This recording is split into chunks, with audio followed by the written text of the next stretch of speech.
Allahu Akbar. Bismillahirrahmanirrahim. Alhamdulillah Rabbil Alamin.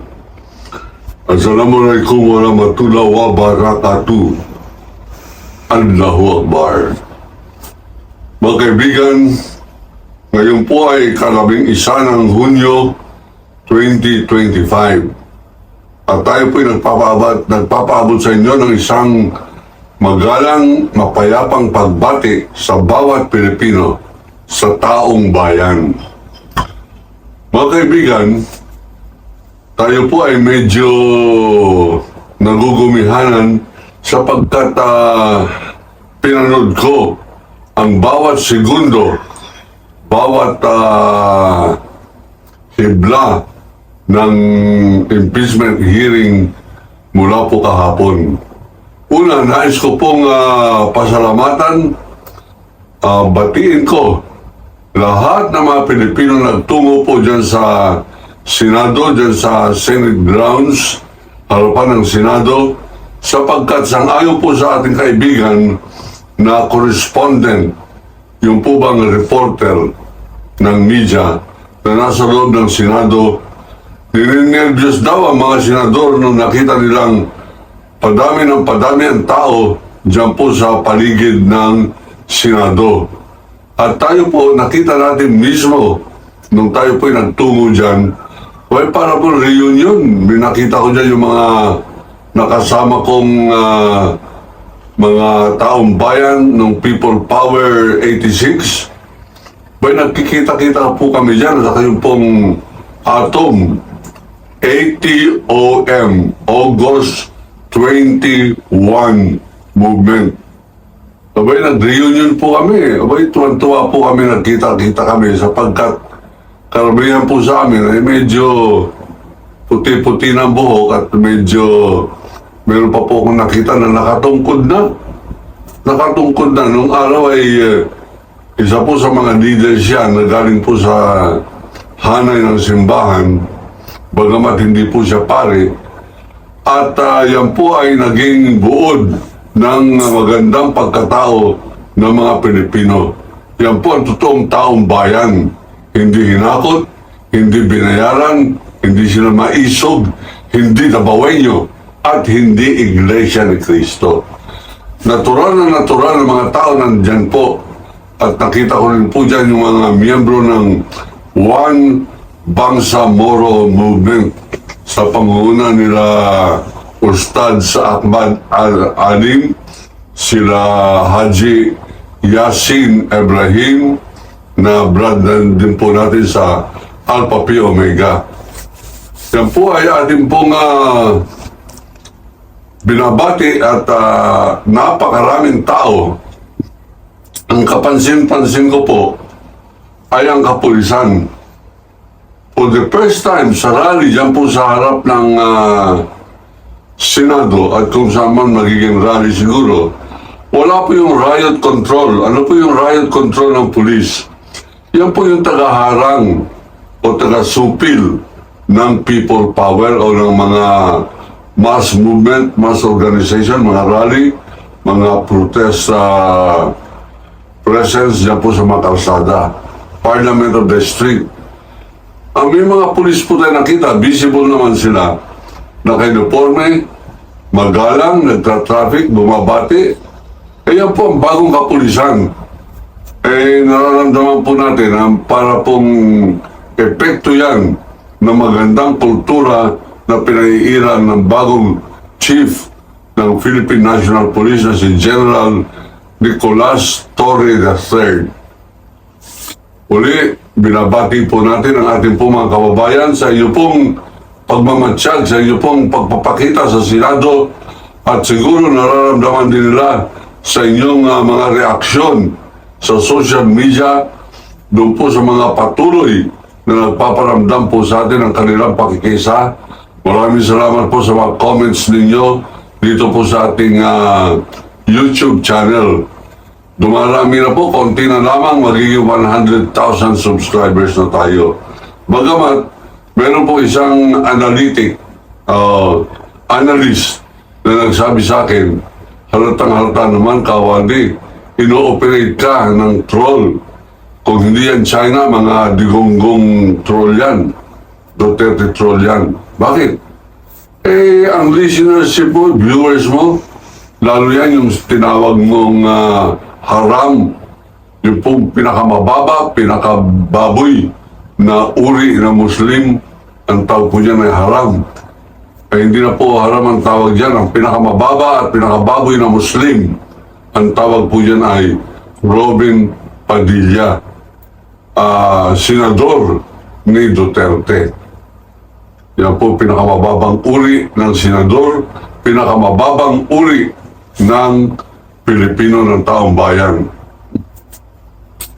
Kahapon, nakita po natin kung paano nanindigan itong si Chis Escudero sa kanyang pagkiling laban po sa impeachment.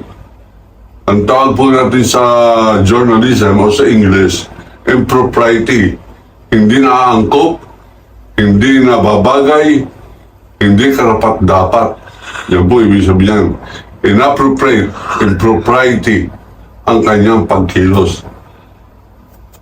Alam po ninyo, sa ating mga kababayan, ang impeachment sa Kongreso ay para pong nagsakdal. Nakinig sila, nagsakdal, nagkaroon na po ng proseso ng impeachment laban po hindi sa pagkatao ng Vice President kundi sa mga anomalyang nangyari, hayagan na pagnanakaw ng kaban ng bayan. Pangatlong parte ng Kongreso ang pipirma o mag-i-endorso ng kanyang pagsasakdal na yan. Ang nangyari po noong December ay mahigit po sa 1/3. 215. Ang 1/3 po nasa 101 dapat. Dapat 103 ang magsasakdal. Ito po ay sapagkat meron tayong 330 miyembro ng Kongreso, 200 mga kaibigan, mahigit sa kalahati ang pumirma. At ang nangunguna po riyan ay ang anak mismo na congressman ni BBM na si Sandro Marcos. Siya po ang unang pumirma. Nang siya po ay tanungin ng reporter, bakit ka pumirma sa impeachment? Unity niya, kakampi ng tatay mo yan. Sabi niya, sarili ko pong desisyon ito sapagkat huhukayin daw ang bangkay ng lolo ko at itatapos sa West Philippine Sea. Nino, nang nasasakdal o isasakdal natin na si Vice President Sara Zimmerman Duterte. Ano po yung Zimmerman? Yan po ay lahing Hudyo. Mistisa po yan na taga Davao ng kanyang tatay ay Hudyo. Ano po yung Hudyo? Yan po yung kalaban ng mga Muslim sa Middle East. Yan po pag nagkakagulo ngayon dyan po sa Gaza, sa Israel. Diyan po sila sa Israel at ang Hudyo na panganak yan, nasa sinapupunan pa lamang ay kalaban na ng Muslim. Pero hindi na po yan ang ating pong pag-uusapan. Babalik po tayo sa impeachment. Yung impeachment na yan ay ihinain, formal na ihinain doon po sa Senado noong Pebrero 5. Sa saligang batas, mga kaibigan, ito ay kinakailangan agad-agad, kagyat, forthwith sa English. Yun po ang salitang pinagdebatihan nila, yung forthwith. Ano rin ibig sabihin yan? Hindi po sinabi yan later, saka na, o consequently, bunga nito. Ang salitang forthwith, sapagkat tayo po ay manunulat, tayo po ay journalist, tayo po ay professor dyan po sa Polytechnic University of the Philippines, may nakabisar na po natin ang wikang English. Masasabi po natin siguro na 90% ng lahat ng wikang English ay akin pong naintindihan at kaya ko pong ipaliwanag. Ang maliwanag ng akin pong tinunghayan at pinakinggan, sabay po yan habang nakikinig po tayo ay atin binabalikan ang diksyonaryo at sa Webster Dictionary, diyan po sa page 112, sa gawing kanan at sa itaas nakalagay, forthwith, immediately, agad-agad. Nung tinanggap po yan ng Senado, February 5, dapat bago matapos ang Pebrero, bago sila kumalas para magkampanya, agad-agad sila dapat ay nag-constitute o kanila pong ginampanan ang kanilang pagkatao bilang senador na huwes. Sila po ay senator judges, mga huwes na mga senador. Kagalang-galang sa lahat ng kagalang-galang sapagkat maaari po nilang husgahan ultipong pinakamataas na hudikatura, magistrate at Supreme Court, Chief of the Supreme Court of the Philippines. Ang maaari pong humusga niyan ay ang Senado bilang magkakasama, bilang isang collegiate body o nagkakaisang institusyon.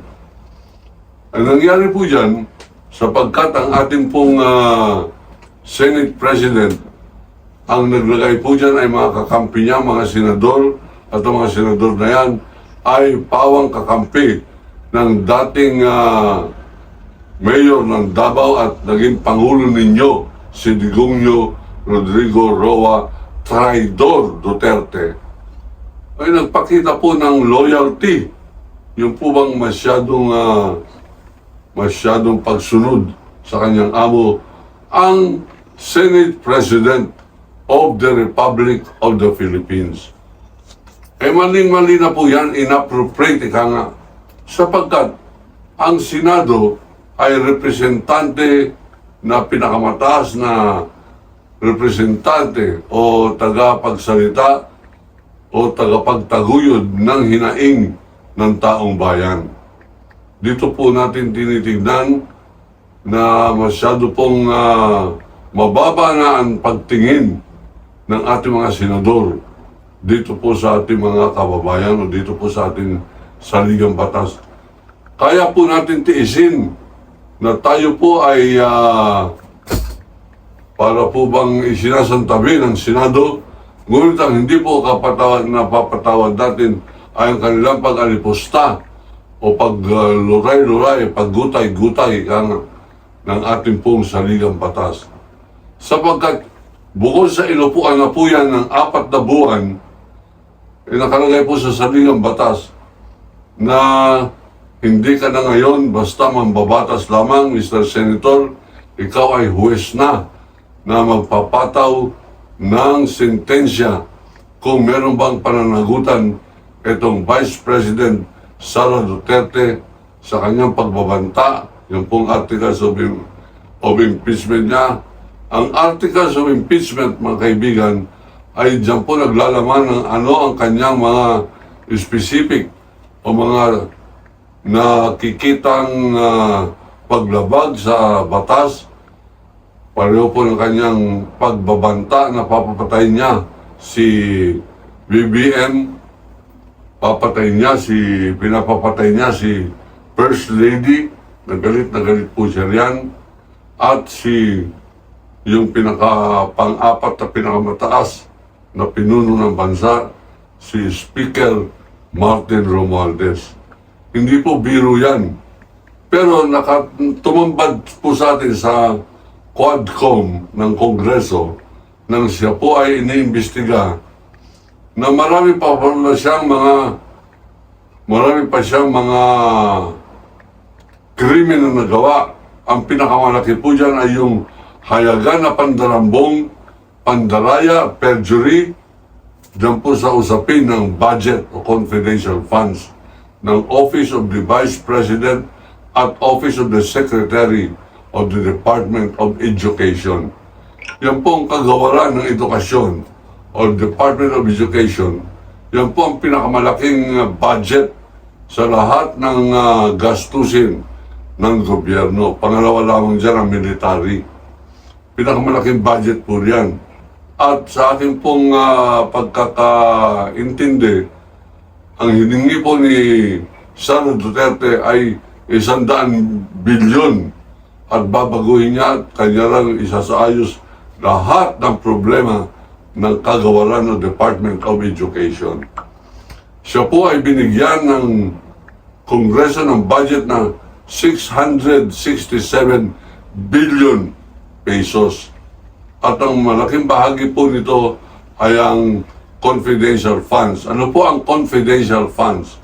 Yan po ay gastusin na hindi masyadong nilalathala, ngunit yan ay nasa ilalim pa rin ng komisyon ng audit o ang isang sangay ng gobyerno na titingin kung paano mo ginastos ang kabaang pera ng bayan.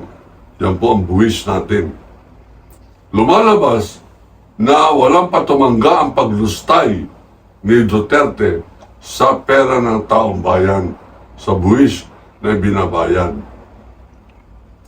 At ito po ang nakapaloob doon po sa 7 malaking pagkakasala o articles of impeachment na naging sanhi ng pagsasakdal o pagsampa ng impeachment complaint ng Kongreso sa ngalan ng taong bayan, at ang magiging huwes po niyan ay ang mga senador. Mga kagalang-galang na senador. Tayo po ay nalulungkot na nandidiri sa mga senador na hayagan ang kanilang pambubusabos, ang kanilang pambababoy, ang kanilang pagkalipusta sa ating pong saligang batas. Tulad po natin sinabi, mapapatawad po natin ang kabubuhan ni Robin Padilla. Sapagkat talaga po naman mababa lamang pinag-aralan yan, ay sapagkat ang Pilipino ay tumitingin po sa kasikatan ng ating po mga politiko. Yan ang dahilan kung bakit nananalo sa atin ang mga Bong Revilla, nananalo yung mga Lito Lapid, Ramon Revilla Sr., at buti na lang dahil po sa social media na rin at dahil po sa aktibong pagbibigay ng opinyon ng mga taong bayan sa ating pong social media, abay marami pong na-influensyahan na tama na yung mga Willie Revillame, Philip Salvador, Bong Revilla. Ngunit, nakalusot pa rin mga kaibigan si Jingo Estrada, nakalusot pa rin si Bato de la Rosa, nakalusot pa rin itong si Bongo. At bagamat winawalang hiya ni Amy Marcos ang kanyang sariling kapatid at hindi siya nagbigay ng reaksyon kay Sara Duterte na sinabi ni Sarang, bubungkarin ko yung bangkay ng tatay mo, sabi niya kay BBM sa social media. Ito po yung napakinggan ko, napanood ko. At itatapon ko sa West Philippine Sea. Ang reaksyon ni Amy Marcos, mga kaibigan, dito niyo masusukat ang kanyang pagkatao. Ang reaksyon niya, ay kaloka. Hindi ko po anong ibig sabihin kung yan ay nakakasira ng ulo o yan ay nakakatawa. Basta nung sinabing bubungkalin ko yung bangkay ng tatay mo, itatapon ko sa West Philippine Sea, sabi ni Vice President Sara Duterte. Ang sagot ni Amy Marcos, ay nako, kaloka. Mga kaibigan, yan pong si Bato de la Rosa kahapon, naghain mga kaibigan ng motion. Yung motion ay isang formal na kahilingan o formal na pagpapahayag o formal na demand na i-dismiss na yung impeachment complaint sa Senado. Mabuti na lamang at hindi na nag-iisa si Risa Hontiveros. Meron po mga pareho ni Nene, ng anak ni Nene Pimentel, si Coco Pimentel, na nagpaliwanag ng alam ng taong bayan na kung huwes ka, pareho ng Senado bilang huwes na ngayon ng impeachment, abay, dapat para ka ng huwes na nakapiring ang mata. Ibig sabihin, papakinggan mo ang magkabilang panig.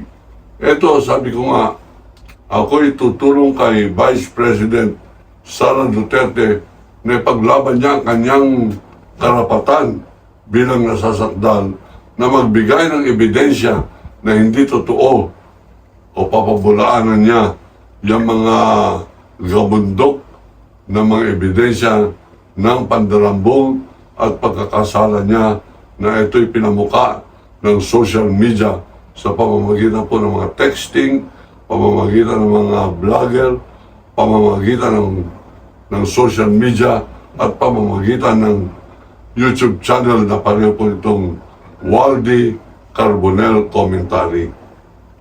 Abay, hayagan, nag-motion si Bato de la Rosa, mga kaibigan, at ang kanyang motion ay i-dismiss o pawalang bisa na yung sumbong ng impeachment dyan po sa Senado.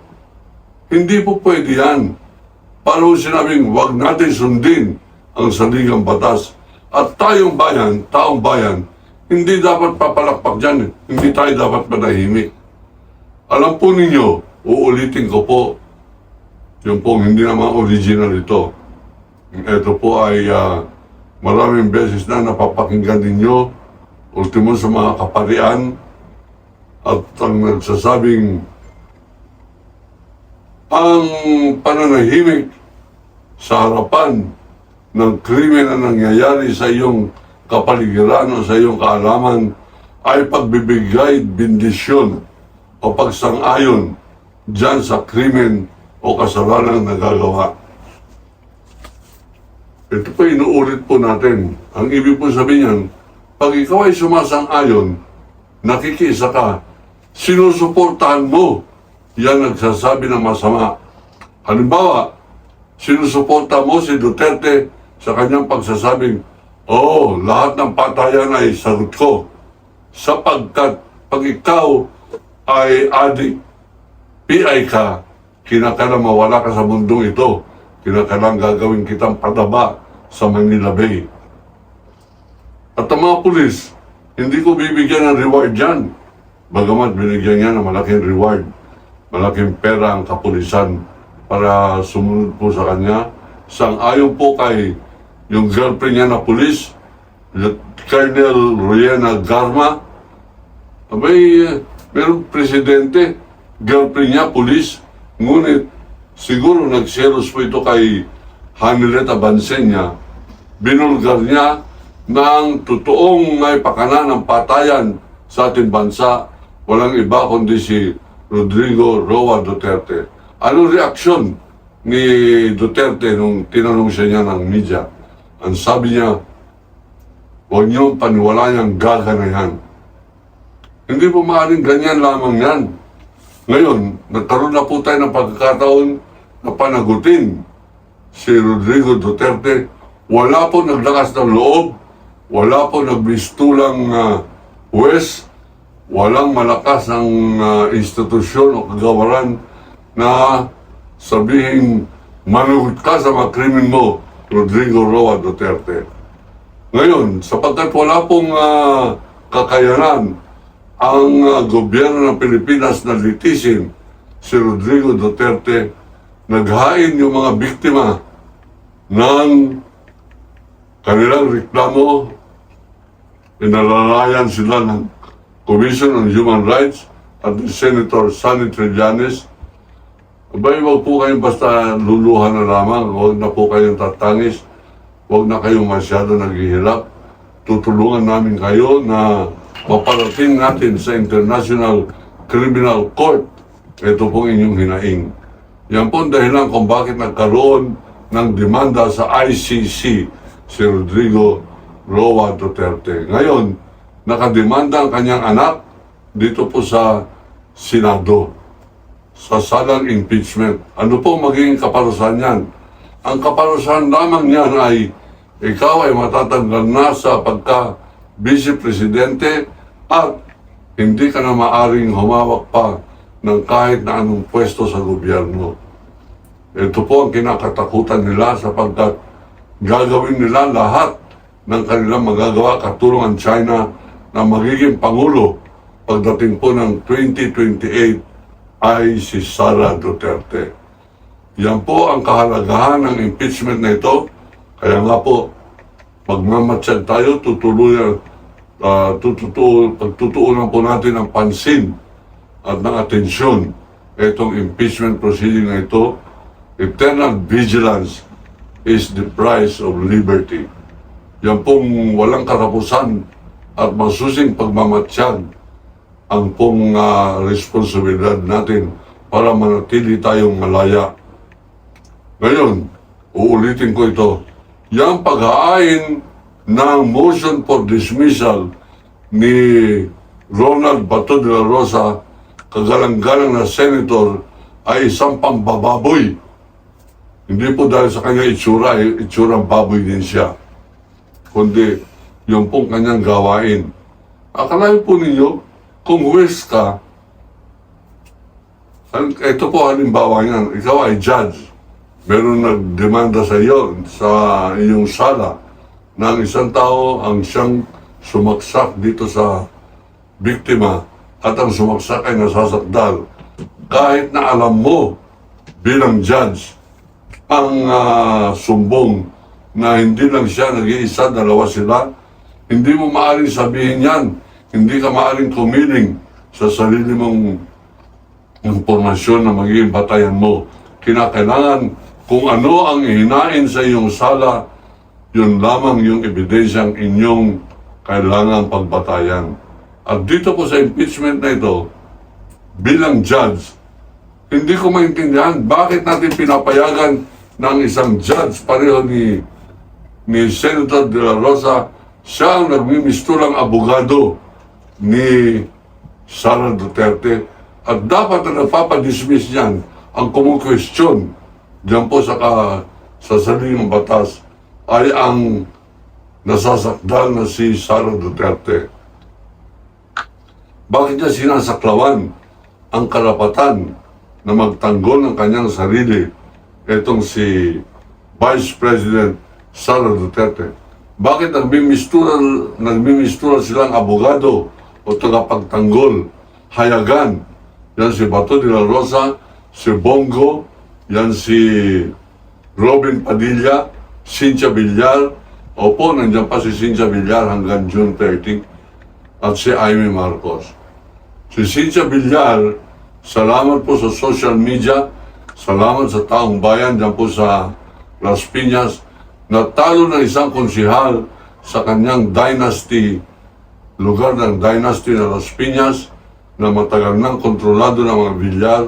Natalo ng isang konsihal ang kanyang pagnanais na maging congresswoman ng Las Piñas sapagkat tapos na ang termino niya sa June 30 bilang halal na senador. Mga kaibigan, atin po kayong binabati muli na sa tuwing meron pong pagkilos na pareho nito, magpakita po tayo ng pagkikisa sa taong bayan. Yung salitang taong bayan, galit na galit si Ronald De La Rosa. Bakit daw ginagamit siyang taong bayan, kasama raw siya sa taong bayan? Ang kasagutan ko yan, hindi ka kasama sa taong bayan, hindi kita mumurahin. Pero hindi ka kasama sa taong bayan, ikaw ay senador, hindi ng taong bayan. Ikaw ay senador ng kriminal, traidor, nagmumura sa Diyos, kumakampi sa China ng pangalan Rodrigo Roa Duterte. Kasumpa-sumpa kayo, kahiya-hiya kayo, lahat ng senador, lahat ng Pilipino na kumakampi dyan po sa pambansang traidor na si Rodrigo Roa Duterte. Hanggang ngayon, anong klaseng nilalang ang Pilipino? Anong klase mga tao ito?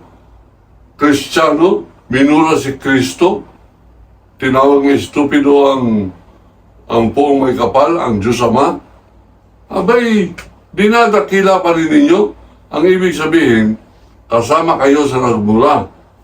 Nang siya po'y kumakampi sa China, lahat ng kumakampi kay Rodrigo Roa Duterte sa usapin ng China ay traidor ng sambayanang Pilipino. At kung ito po ang maaari po natin pagbatayan. Magkahiwa-hiwalay na tayo, hindi tayo pwedeng magsama dyan sa batis ng katrayduran. Hindi tayo maaaring sumama dyan po sa mga panukala ng mga hangal, traidor, bobo, at mga kapalamuka na senador. Nakakampi sa mandarambong, kakampi sa pagluray ng saligang batas. Sila po ang mga Pilipino, ex-Pilipino na mga kasumpa lahat ng senador na lumuluray ng ating saligang batas. Ako si Waldy Carbonell, nagsasabing iniibig ko ang Pilipinas. Allahu Akbar.